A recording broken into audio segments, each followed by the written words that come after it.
ओम नमो भगवते वासुदेवाय। आप सभी का माघ महात्म्य में फिर से स्वागत है। 18 अध्यायों की कथाएं हमने सुन ली है और आज बारी है 19वें अध्याय की। अब केवल कुछ ही दिन शेष रह गए हैं। यदि आप प्रभु की असीम कृपा के पात्र बनना चाहते हैं तो रोज़ इन कथाओं को सुने और भगवान की असीम कृपा प्राप्त करें। पिछले अध्याय में हमने सुना था कि कैसे उन 5 कन्याओं को वो ऋषि पुत्र छोड़कर चला जाता है और वो कैसे उनके वियोग में तड़पती रहती हैं। अब सुनिए आगे की कथा।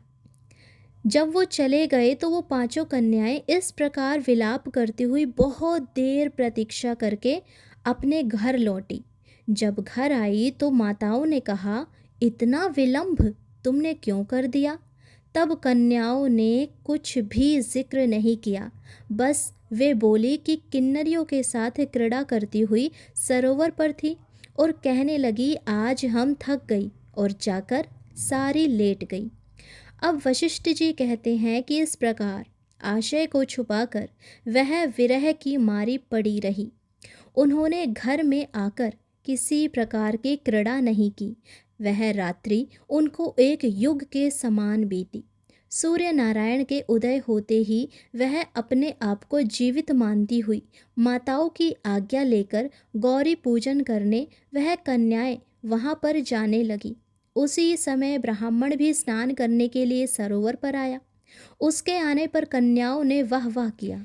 जैसे कमलिनी प्रातःकाल सूर्योदय को देखकर कहती है, उसको देखकर उनके नेत्र खुल गए और उस ब्रह्मचारी के पास चली गई। आपस में एक दूसरे का हाथ पकड़कर चारों तरफ से उसको घेर लिया और कहने लगी, मूर्ख, उस दिन तू भाग गया था, लेकिन आज नहीं भाग सकता। हम लोगों ने तुमको घेर लिया है।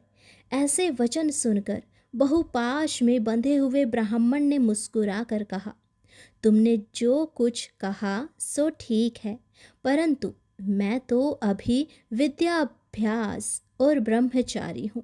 गुरुकुल में मेरा विद्याभ्यास पूरा नहीं हुआ। पंडित को चाहिए कि जिस आश्रम में रहे उसके धर्म का पालन करे। इस आश्रम में मैं विवाह करना धर्म नहीं समझता। अपने व्रत का पालन करके और गुरु की आज्ञा पाकर ही विवाह कर सकता हूँ। उससे पहले कुछ भी नहीं कर सकता।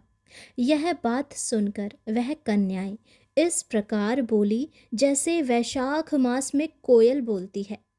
वह कहने लगी कि धर्म से अर्थ का और अर्थ से काम और काम से धर्म के फल का प्रकाश होता है।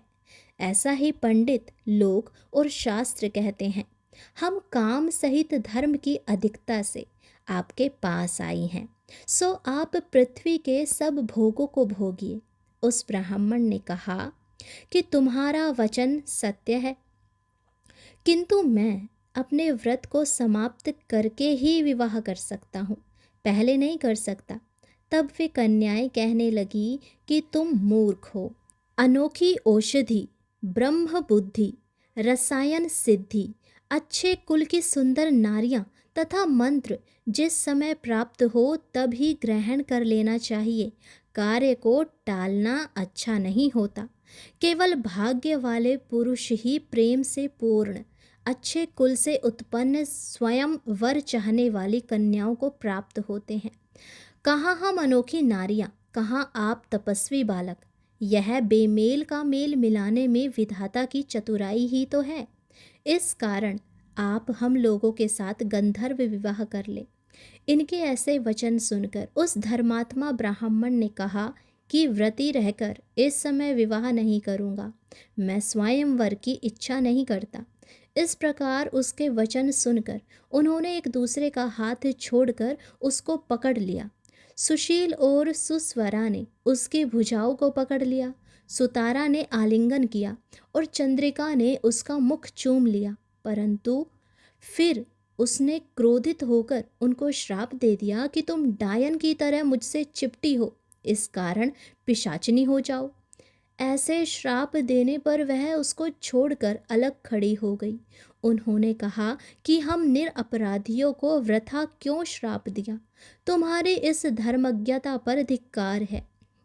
प्रेम करने वाले से बुराई करने वाले का सुख दोनों लोकों में नष्ट हो जाता है।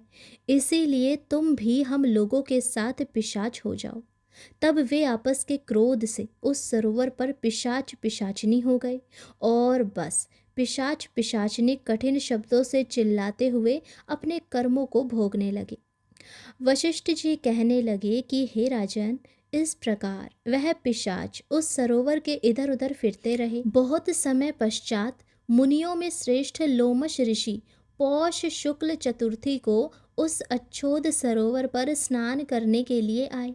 जब क्षुधा से दुखी इन पिशाचों ने उनको देखा तो उनकी हत्या करने के लिए गोल बांधकर उनको चारों तरफ से घेर लिया।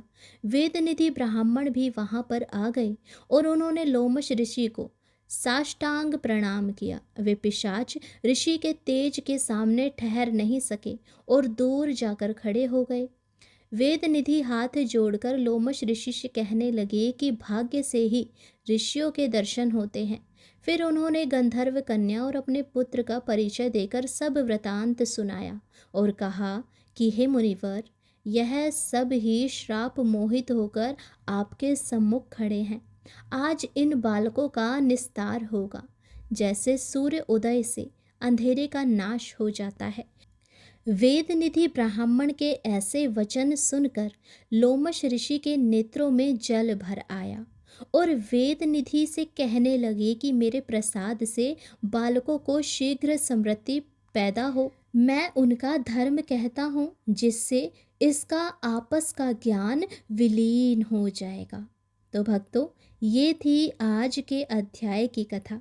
यदि आज आपको ये कथा अच्छी लगी हो तो हमारे चैनल को सब्सक्राइब करें, वीडियो को लाइक करें और अगली कथा के लिए भी हमारे साथ जुड़े रहिए, क्योंकि माघ का महीना बहुत जल्द समाप्त होने वाला है और ये महीना भगवान श्री कृष्ण को अत्यधिक प्रिय है। यदि इस महीने में कथाओं का श्रवण किया जाए तो भगवान अति प्रसन्न होकर अपनी कृपा बरसाते हैं। तो इन कथाओं को सुनकर प्रभु की कृपा का पात्र बने और अपने सभी भाई बंधुओं को भी ये कथाएं शेयर करें। राधे राधे, हरे कृष्णा।